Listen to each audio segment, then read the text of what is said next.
The boardroom fell silent as death. 23 executives in $1,000 suits stared at the small boy, who had just shattered their carefully constructed world with 8 innocent words.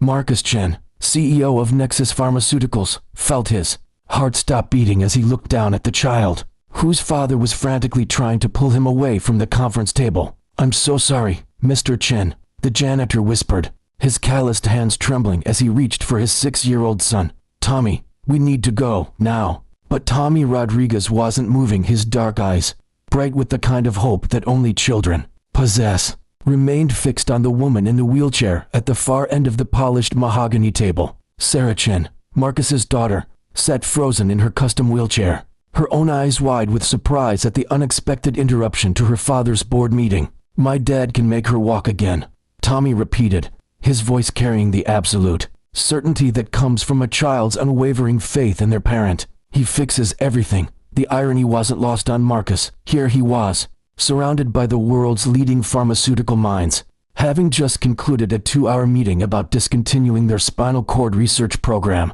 due to insufficient profit margins.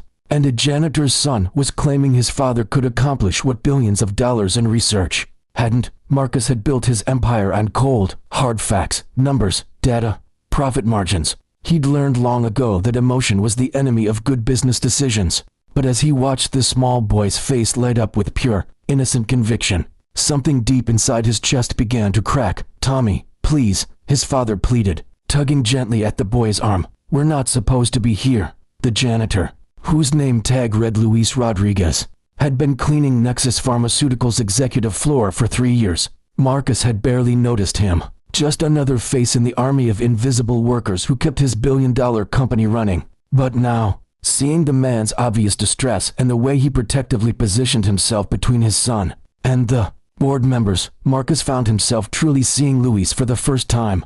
"Wait," Marcus said, his voice cutting through the uncomfortable silence. The executives shifted in their seats, clearly eager to resume their meeting and dismiss this awkward interruption. "What exactly does your father do, son?"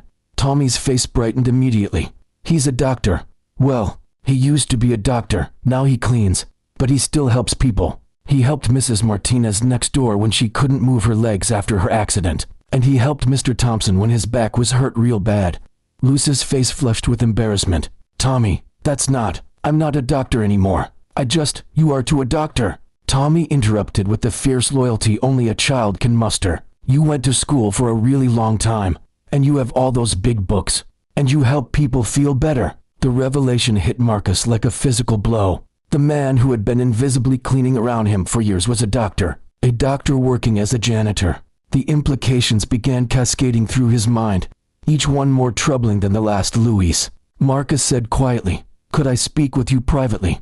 The boardroom cleared quickly, executives filing out with barely concealed relief. Sarah wheeled herself closer, her curiosity overriding her usual shyness around strangers. Tommy, emboldened by the attention, walked right up to her wheelchair. "Does it hurt?" he asked with the blunt honesty of childhood. Sarah smiled, the first genuine smile Marcus had seen from her in months. "Sometimes, but not right now. My dad says pain is just your body's way of telling you something needs fixing. He can fix lots of things." Luis looked like he wanted to disappear into the floor.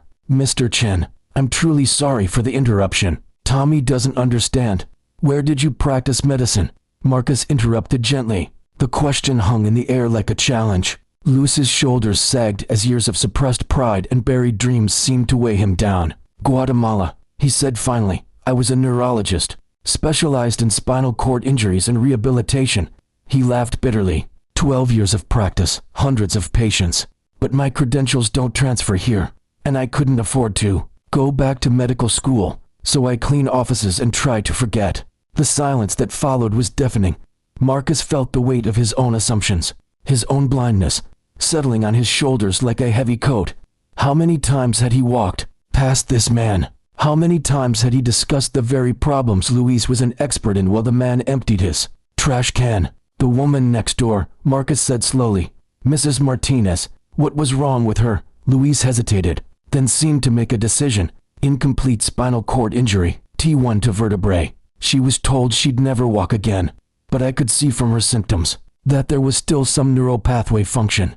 I designed a rehabilitation program using basic equipment, resistance bands, balance exercises, electrical stimulation with the TENS unit I bought at the pharmacy. And she walks now, she walks, Louise confirmed quietly. Not perfectly, but she walks.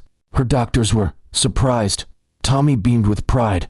I told you he fixes everything. Marcus looked at his daughter, seeing the spark of hope that had ignited in her eyes.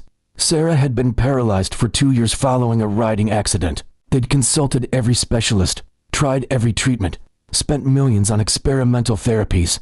Nothing had worked. The doctors had declared her condition permanent, irreversible. Sarah, Marcus said carefully, what do you think? His daughter was quiet for a long moment, studying Louise with an intensity that reminded Marcus of himself when he was evaluating a potential business partner. Finally, she spoke. I think, she said slowly, that we've been looking in the wrong places for answers. What happened next would become the stuff of legend in the pharmaceutical industry. Marcus didn't just offer Louise a job.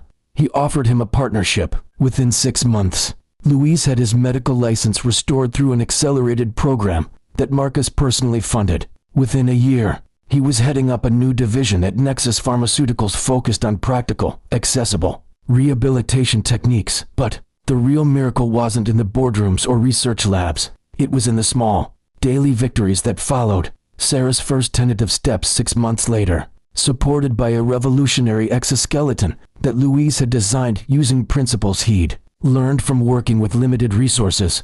The tears in Tommy's eyes when he watched the girl in the wheelchair stand up for the first time.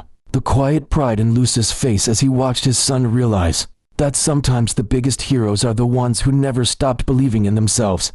The breakthrough came not from expensive equipment or complex procedures, but from Luce's understanding that healing wasn't just about the body. It was about hope, determination, and the willingness to try when everyone else had given up. His program combined traditional rehabilitation with innovative techniques he'd developed out of necessity, working with patients who couldn't afford conventional treatment. Marcus learned something that quarter that couldn't be quantified in any financial report. He learned that the most valuable assets in his company weren't the patents or the equipment, or even the research data.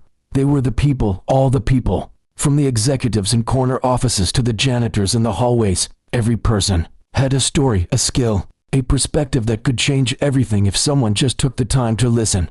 The day Sarah took her first unassisted steps, Marcus found himself in the break room with Louise, watching their children play together. Sarah was still unsteady, still needed her wheelchair for longer distances, but she was walking. More importantly, she was smiling.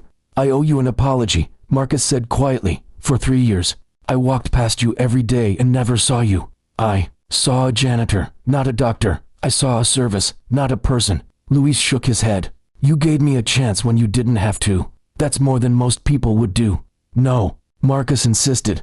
Tommy gave me a chance. He believed in his father when the rest of the world had written him off, including me. As they watched their children laugh together, Marcus realized that the most profound changes in his life had come not from boardroom decisions or market strategies, but from the simple act of listening to a child who believed his father could work miracles. And maybe, Marcus thought, that's what miracles really are, not impossible things happening, but possible things finally being seen by the right person at the right time. The story of Nexus Pharmaceuticals changed that day. It became a company, known not just for its profits, but for its people. Luce's rehabilitation program became one of the most successful in the country, helping thousands of patients who had been told their conditions were hopeless. Tommy grew up knowing that his father really could fix things, and that sometimes the most important job isn't the one with the biggest paycheck, but the one where you get to help people believe in themselves again. And Marcus, he learned that the best business decisions aren't always made in boardrooms. Sometimes they're made in the moments when we stop seeing what we expect to see and start seeing what's actually there. Sometimes they're made when we listen to a child who believes in miracles and realize that maybe, just maybe, they're right.